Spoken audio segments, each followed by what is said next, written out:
Hi everyone, and welcome to a new episode of Day's Podcast along with a new video. Don't mind the background, it is currently my gaming channel, just kind of watching for feedback. But besides the point, thank you for coming, thank you for watching, thank you for viewing, thank you for listening. I truly appreciate it. Like and subscribe, of course, enjoy, and of course check out Patreon, check out Spotify, if anything. There will be exclusive episodes that will be released soon. I am working on them as we speak.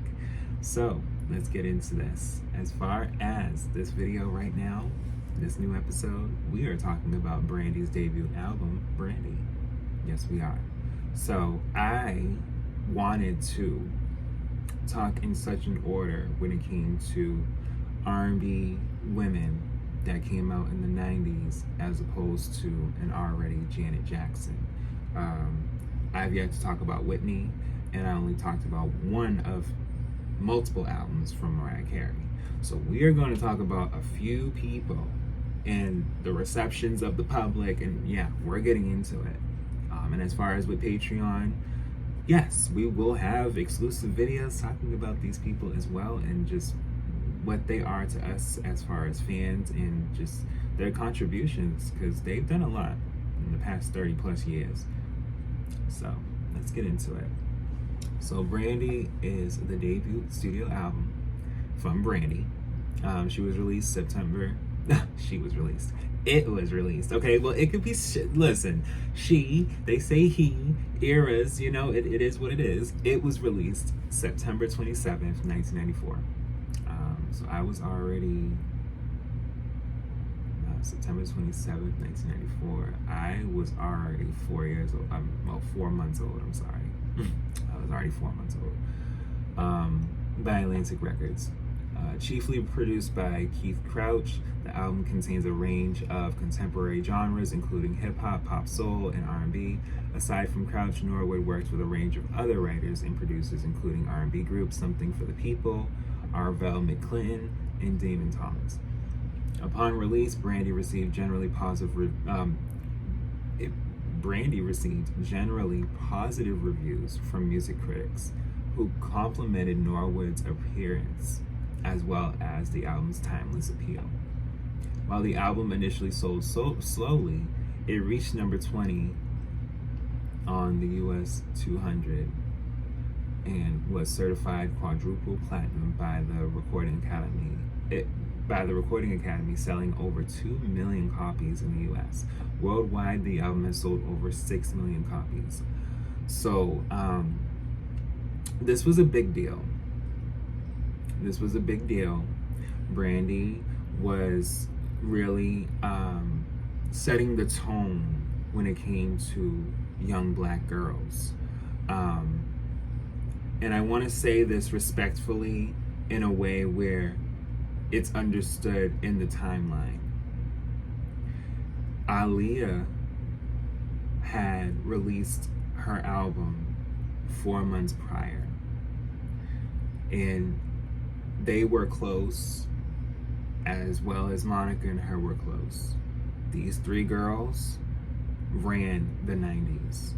Individually, in their own way, in their own right, they ran the 90s. And it just, when I see them, I think of Powerpuff Girls. I just, the three of them, there's just, of course, you would feel like, Monica's Buttercup. But as far as Bubbles and Blossom, it's whoever you feel would be what. But then again, maybe Aaliyah would be Buttercup, because she was the one that wanted to be, I don't want nobody getting too, okay, what'd you do? But all I can say is this, Aaliyah, Brandy, then Monica. Those releases came back to back, and everyone got to be able to see, these girls, black young girls are winning. They're doing it out here. And, again, I know that Brandy loved her and admired her, and I just didn't want to not bring that up in the sense of timeline and just in the sense of where music was going, and also because I already had spoke on Aaliyah, so I can be more in depth with Brandy now, as opposed to putting together respectfully Aaliyah's timeline to coincide with what was going on with music, with Brandy already releasing in that timeline too. So let's continue. 4 singles were released from the album. I Want to Be Down was chosen as the album's lead single and peaked at number 6 on the US Hot 100. The song was critically lauded and was regarded as the standout track for Brandy. The album's second single, Baby, was also well received and peaked at number 4 on the Hot 100. The following 2 singles, Best Friend and Broken Hearted, peaked at 34 and 9 on the Hot 100, respectively. Brandy and his singles garnered Norwood nominations for various awards, including 2 Grammy Award nominations. The success of the album allowed Norwood to establish herself as one of the most successful of the then new generation of R&B female vocalists who emerged during the mid to late 90s. Like I said, like Aaliyah, Brandy, Monica, literally in the same category, were just slain, just couldn't stop them.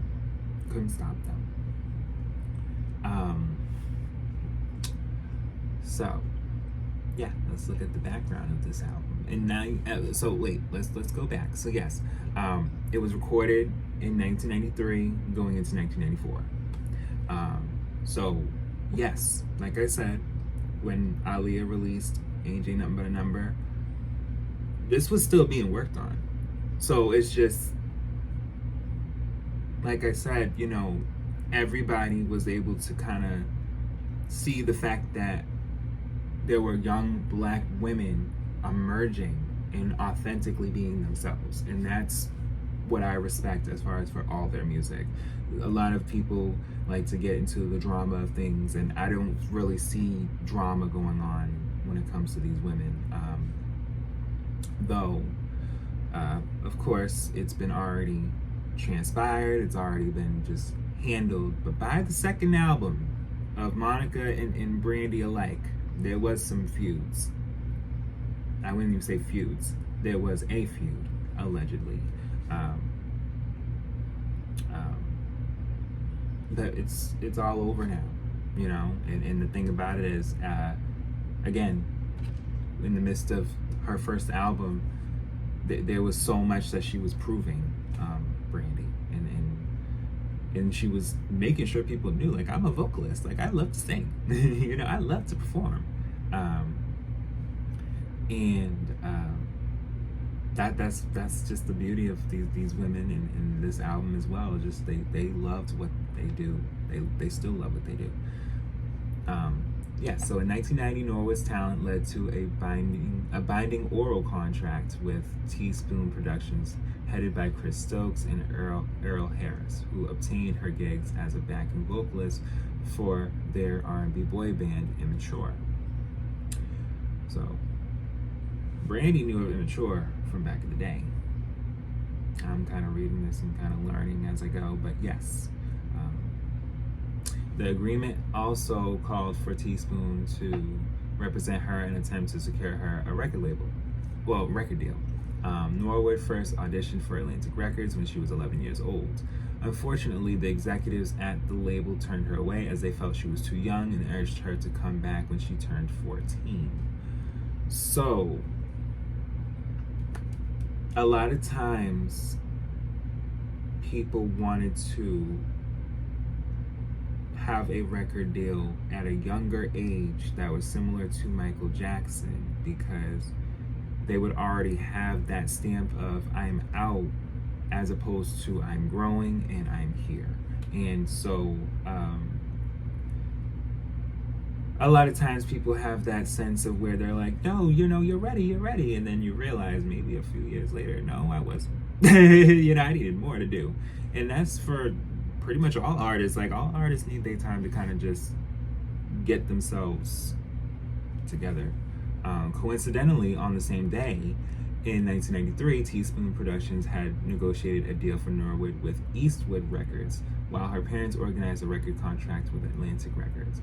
During her audition at Atlantic, she auditioned for the company's director of A&R, Darrell Williams. Williams recalled Norwood's audition, saying Brandy stood out. She was just energetic and had an incredible voice for a 14-year-old. Norwood subsequently dropped out of Hollywood High School later and was tutored privately from 10th grade on. So, I'm gonna read this next paragraph. During the early production stages of her debut on the Atlantic label, Norwood was selected for a role in the ABC sitcom Thea, portraying the 15-year-old daughter of a single mother played by Thea Vidal. Broadcast to mediocre ratings, the series ended after one season consisting of 19 episodes. Norwood appreciated the cancellation of the show as she was unenthusiastic about acting at the time. Also, taping caused scheduling conflicts with the recording of her album. According to Norwood, I wanted to sing so badly that I was miserable when I had to cancel studio time to tape. She further discussed the show's cancellation, saying, when Thea was canceled, I was like, okay, I can now put all my focus on my album. So, like I said, 1993 into 1994, she's doing this show. It's not received well. Meanwhile, you have Aaliyah coming out and just flourishing. She's almost done with her album and saying, thankfully, I can be done with this album because that Thea sitcom is not doing me too much. And I'm seeing a peer that I want to have. Respectfully. I don't think, like, a lot of times I be feeling like when people are going to be in the industry and they see someone like making it and doing something, they want to be next to them. Like, they want to know them and be like, you know, you inspire me, you influence me, and I hope I can do that in some way for you too, because we out here, we making this money. And I just think that just from how hungry she was to make this album, it just kind of tells you. And I'm not speaking based on just Aaliyah, because you also had Toni Braxton that was out in 93. You had Janet that was out in 93. You had Brownstone in 93. Well, 94 actually. Yeah, now, wait a minute. Brownstone came out in 94. Yes. Yes, let me actually look at the album name.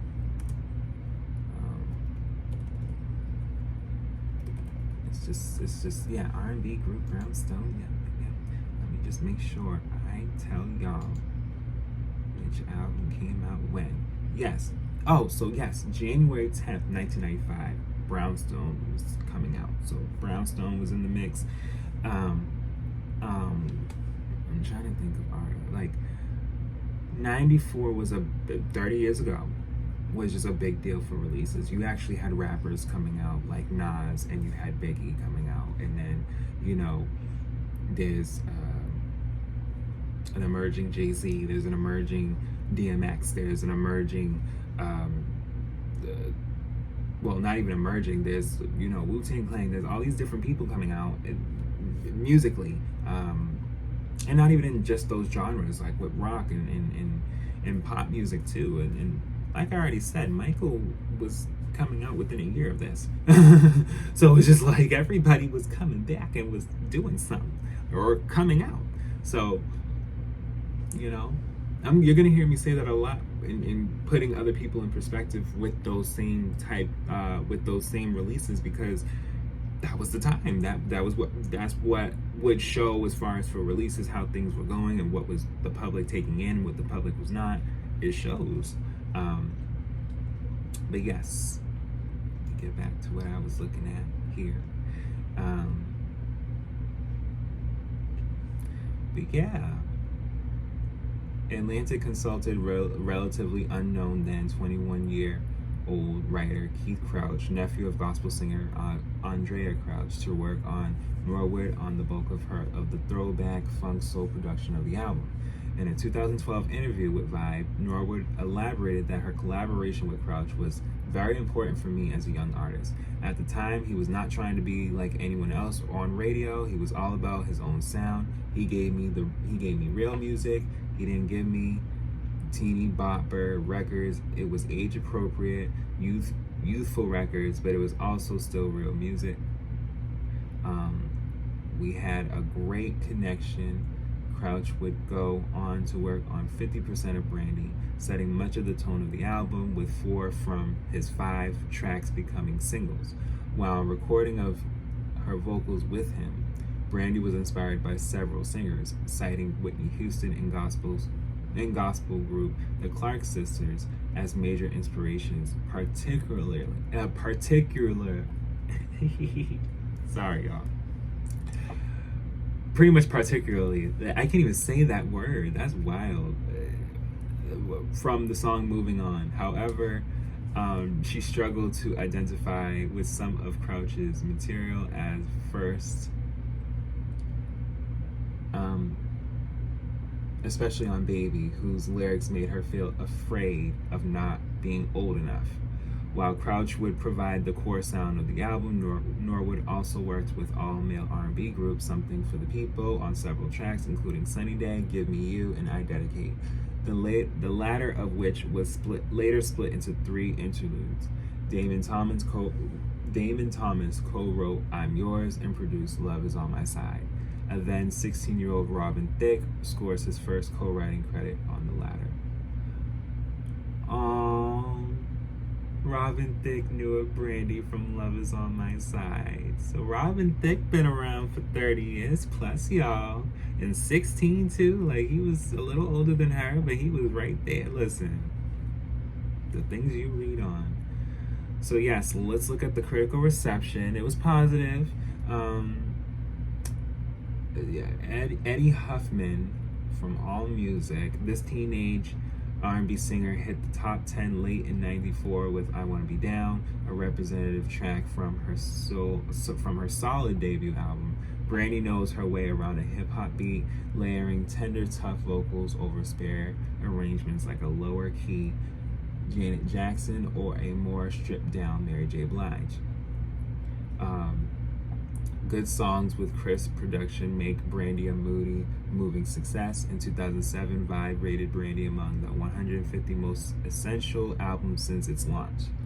The magazine found that Brandy's debut is slow, deliberate, and naive, not for lack of accomplishment, but because the best moments here sound as wide-eyed and new as a first date. Okay. People compared the effort with Aaliyah's debut album, Age Ain't Nothing But a Number, which was released 4 months prior. See, I said this, and I said this before I'm even reading this. So that's how y'all know, like, I don't just be saying things, even to me as I'm recording. This is live, like, it's not even pre-recorded, like, I'm not chopping up nothing. Like, I be saying things because it's just, it makes sense. Like, I'm not even saying it just based on like, oh, I'm trying to pit no one. Like, there's nothing to pit. There was already a fascination from one place, and now there's a fascination from a really good place, just as good as the place they're looking at.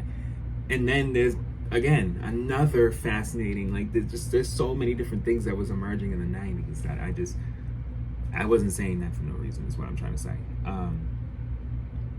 Yeah, people compared the effort with Aaliyah's debut album, Age Ain't Nothing But a Number, which was released 4 months prior, writing, while everything about Aaliyah screams here and now, Brandy's well-groomed blend of gently lilting hip-hop and pop soul has a more timeless appeal. Ooh. With the poise and sassy confidence of a diva twice her age, Brandy mixes her love songs with tributes to her little brother, best friend, God Give Me You, The Perfect Man, Baby, and older crooners like Aretha and Whitney, I Dedicate. While this isn't groundbreaking stuff, Brandy has the pipes to become more than the latest teenage next big thing. So, they felt like, and it's something because they was just, again, they had their critiques, and I feel as though, and this is my commentary, this is what I gotta say,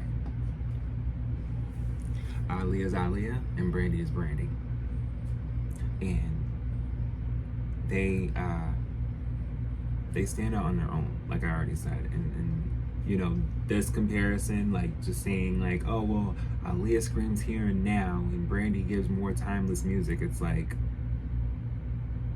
I mean, I feel like they both give timeless music. I don't think one doesn't give not timeless music than the other. If anything, how can someone say that Aaliyah's here and now when she had like she had the okay to sing At Your Best from Ronald Isley, and that's timeless enough. So it's just that like I said, to me, I'd be feeling like, even though orchestrated, certain things can be certain ways for different artists, I don't like when they take away from one artist to push another artist, as opposed to them both doing similar things and they're both great. I don't take away from Brandy and I don't take away from Aaliyah. I just don't think that's fair. And I'm always going to be unbiased about that. Like, I just don't think that, like, how can someone say it's her? And I spoke on the album already, and I didn't feel like it was a here and now album.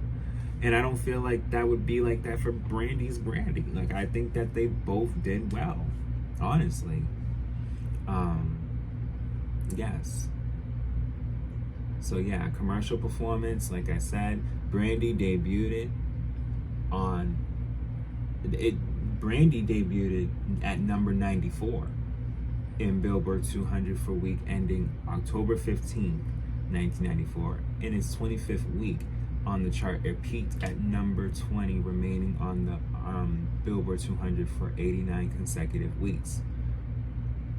On the U.S. top R&B hip hop charts, it was debuted at number 11. On its 14th week on the chart, it peaked at number 6, which it charted for 87 consecutive weeks. Brandy was the 52nd best-selling album of 1995, with 1.2 million copies sold in the country. By March 2002, the album had sold 2.12 million copies in the U.S. To date, the album is certified quadruple platinum with 4 million copies. And yeah, there's just no need for them to, like, there was impact from this release. Let's get into it before I get into the track list, because I'm not done. So with the release of her debut album and the combined commercial success of its singles, Norwood had established herself as a successful soul artist.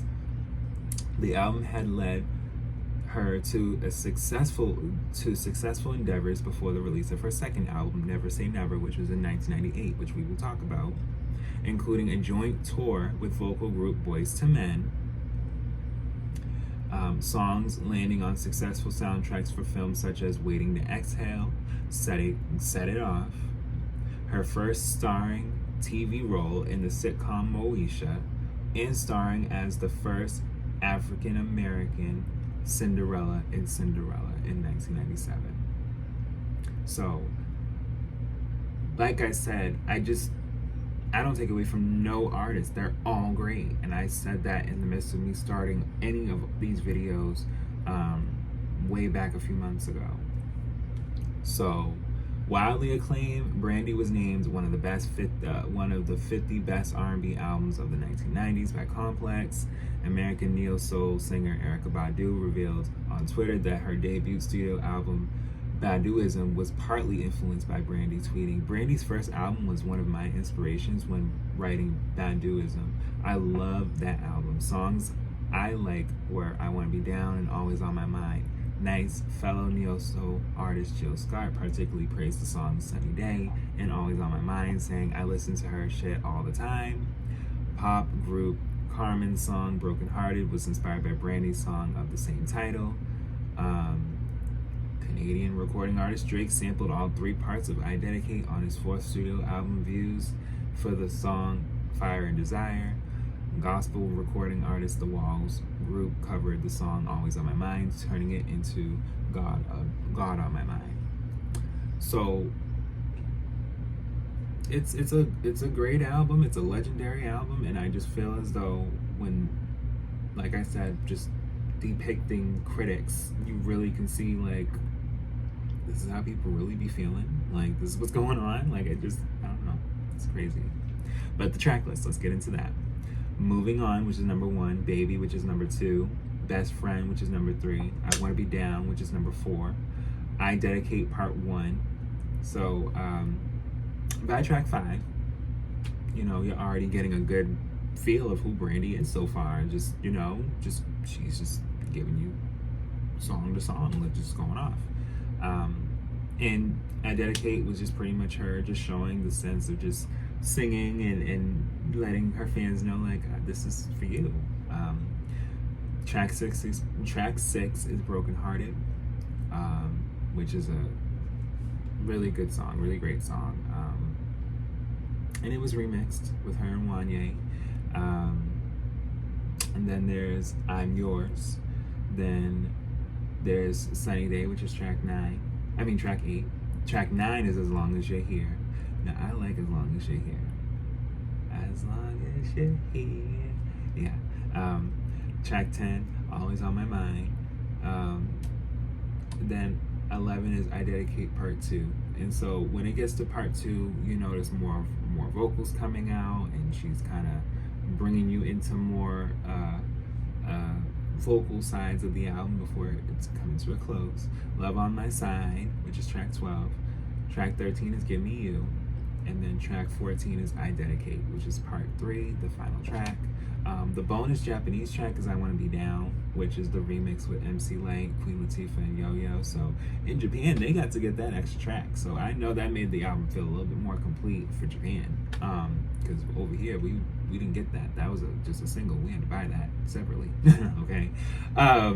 But yeah, that's the whole album. And again, it got to peak to number 20.